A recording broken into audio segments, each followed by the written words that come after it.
सत साहिब सतगुरुदेव की जय। बंदी छोड़ कबीर साहिब जी की जय। बंदी छोड़ गरीबदास जी महाराज जी की जय। स्वामी राम देवानंद जी गुरु महाराज जी की जय हो।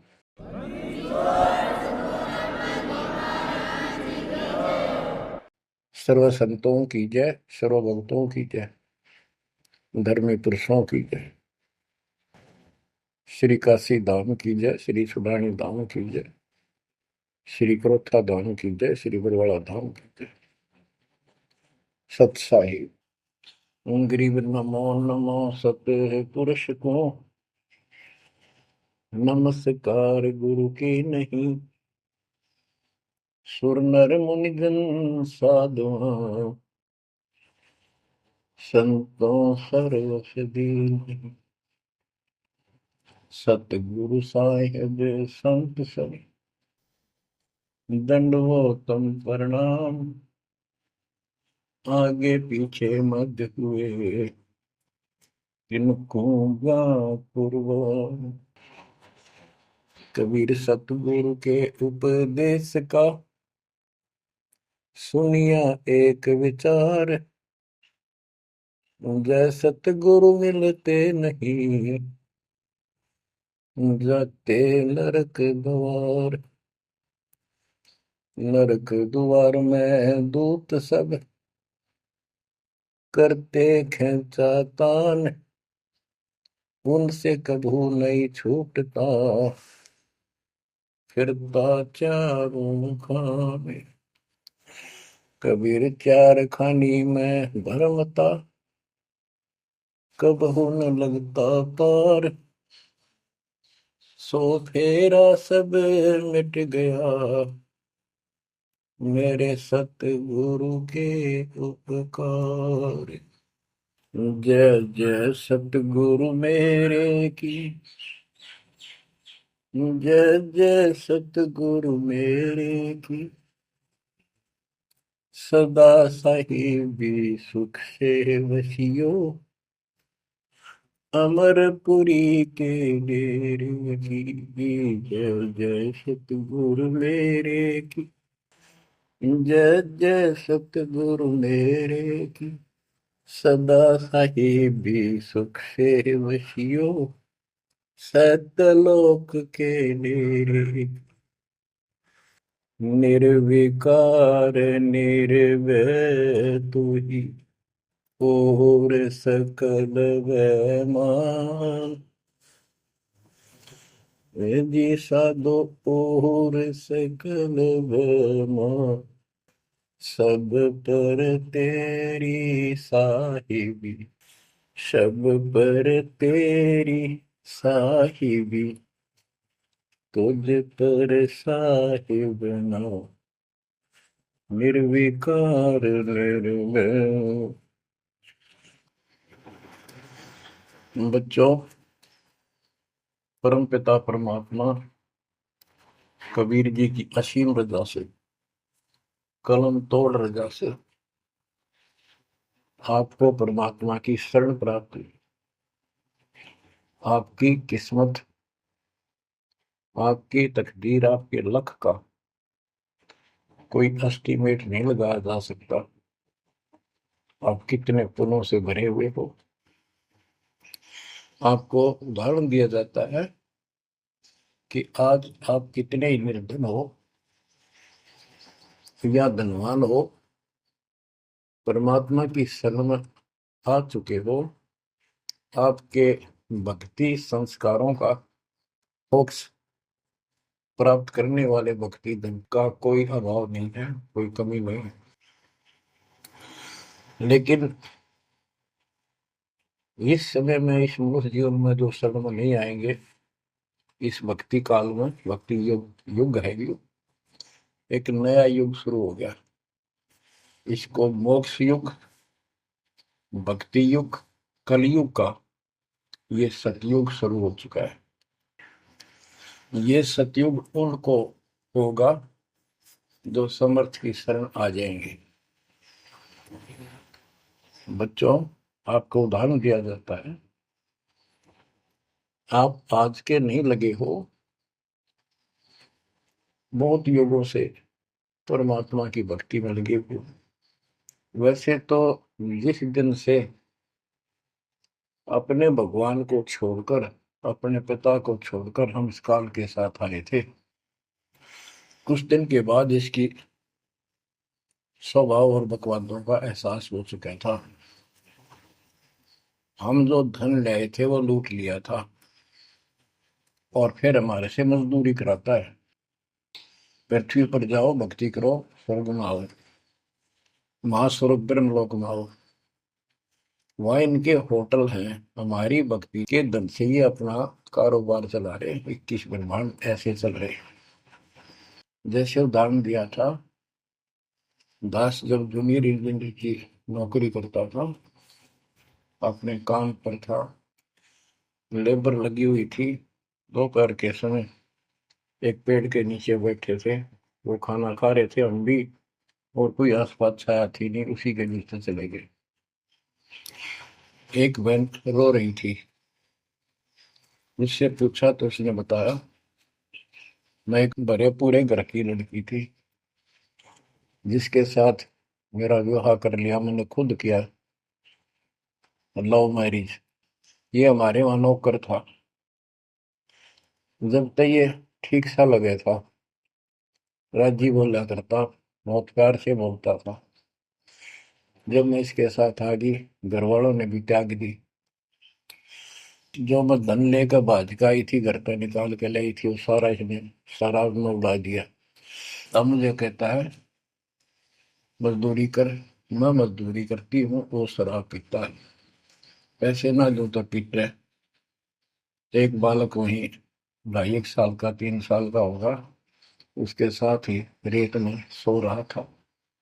एक को सीने से लगा कर दूध पिला रही, छोटा ही था, 1 साल का हुआ, और अब भी मैं मजदूरी करने आई हूँ। ये हमारे पास क्या समाधान था? अब एहसास होता है कि हमारे साथ ये जुल्म हुआ, हम इसके साथ आगे। तब तो ये हमने हीरो दिखा था, एक टांग पकड़ा हुआ तपस्या करो, और हम इस पर आकर्षित हो गए। और यहाँ आके या दुर्गति कर दी, इसने सब धन लूट लिया हमारा।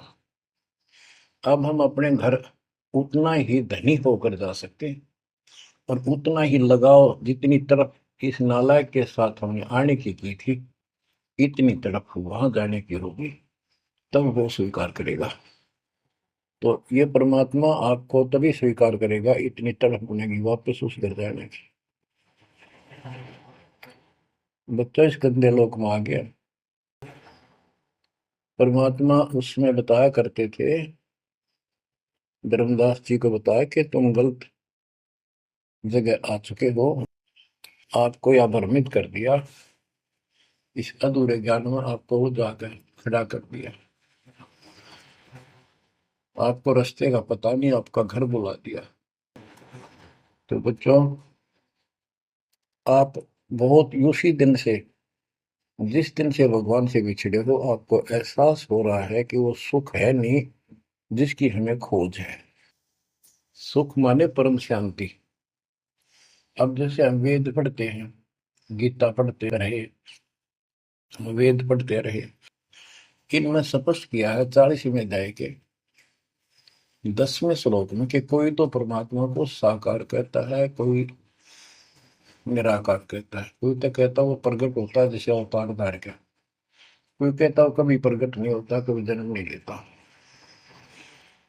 कौन परमात्मा कैसा है, कैसी लीला करता है, इसका ज्ञान तुम तत्वदर्शी संतों से पूछो। गीता अध्याय 4 श्लोक 34 में लिखा है कि उस परम पिता परमात्मा के तत्व ज्ञान को, परमात्म तत्व ज्ञान को किसी संतों के पास जाकर उनको दंडवत प्रणाम करके निष्कपट नम्र भाव से प्रसन्न करने से वो तत्वदर्शी संत तुझे तत्व ज्ञान का उपदेश करेंगे। गीता अध्याय 4 श्लोक 32 में स्पष्ट कर दिया है कि सच्चिदानंद घन ब्रह्म जो अपने मुख कमल से वाणी बोलकर ज्ञान सुनाता है, वो तत्व ज्ञान है। उसके जानने के बाद जन्म मरण फिर नहीं होता। बच्चों, गीता अध्याय 15 में प्रथम श्लोक में कहा है कि उल्टा लटका हुआ संसार रूपी वृक्ष जानो, ऊपर को इसकी जड़ है, नीचे को तीनों गुण की शाखा है। जो संत इसके सभी विभाग भिन्न भिन्न बता दे, स वेदविद, वह वेद, यानी वैसे वेद का अर्थ ज्ञान होता है।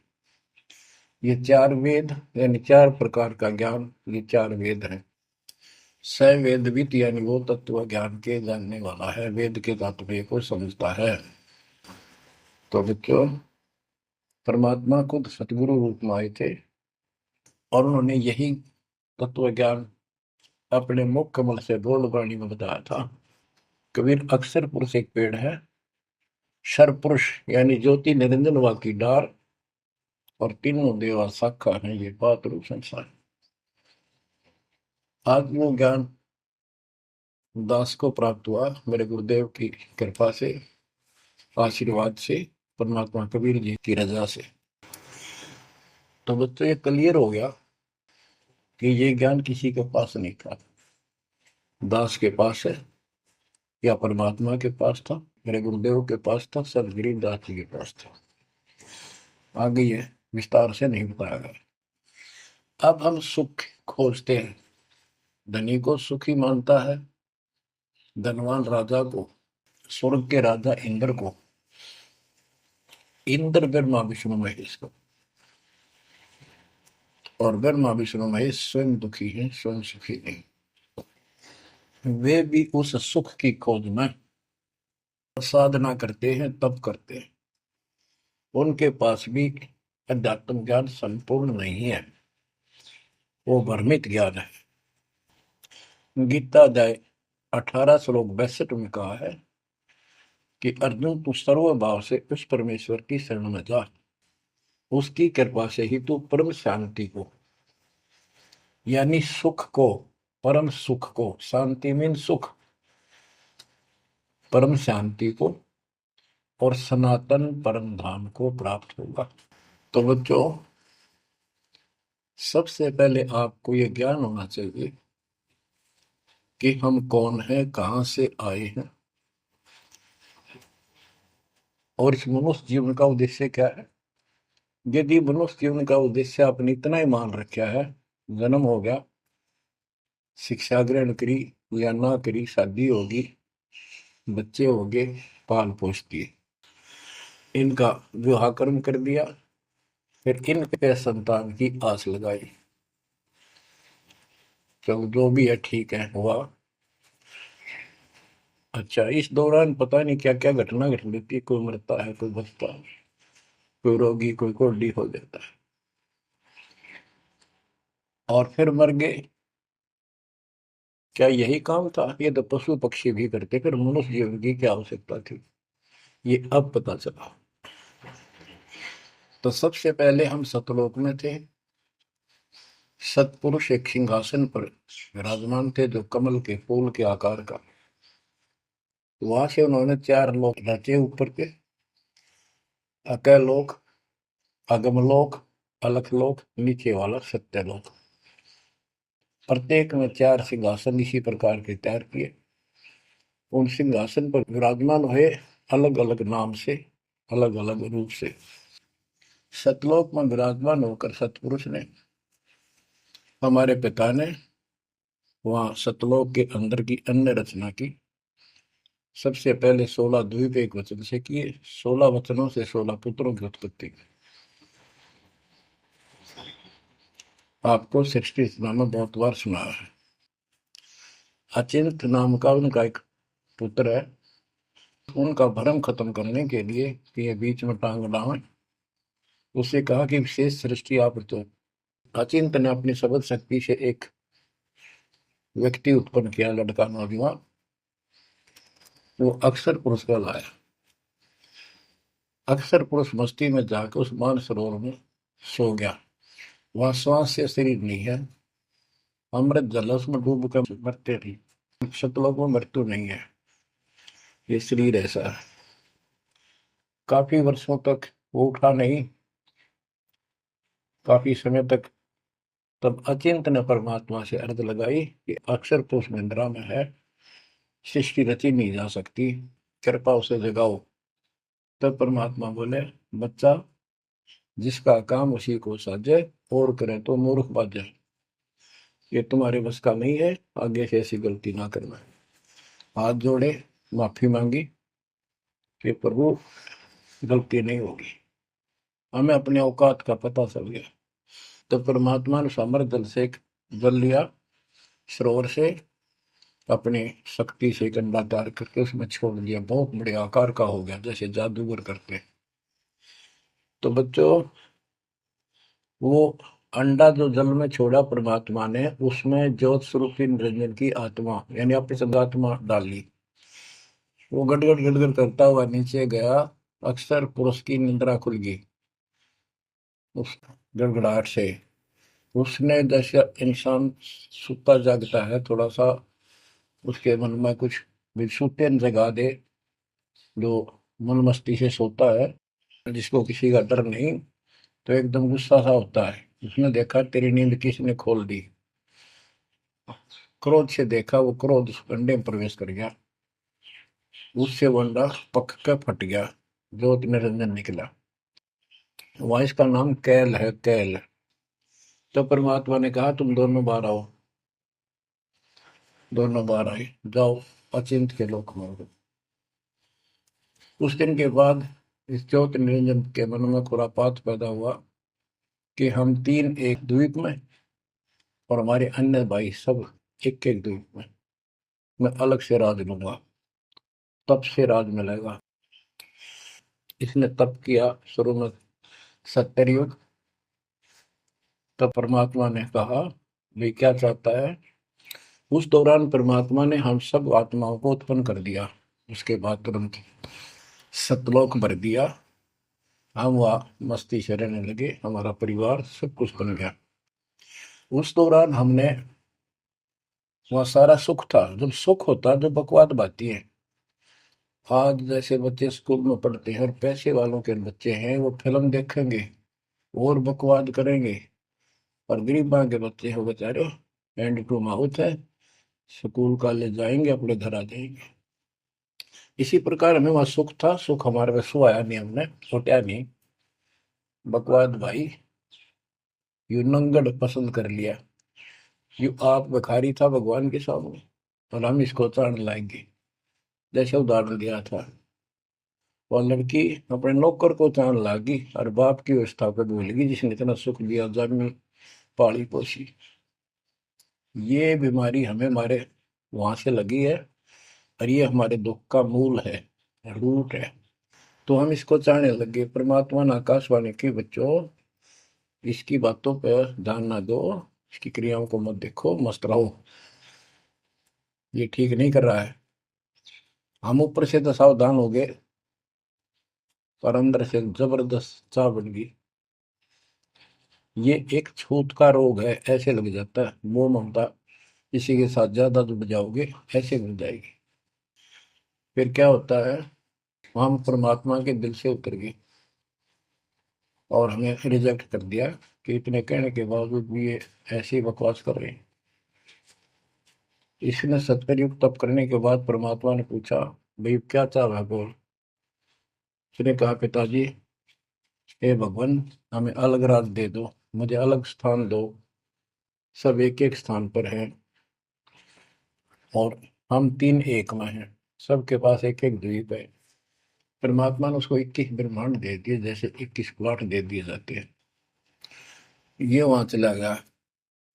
अब देखा, इसमें खाली प्लाटों का करूंगा क्या, इसमें कंस्ट्रक्शन चाहिए, बनाऊं कुछ।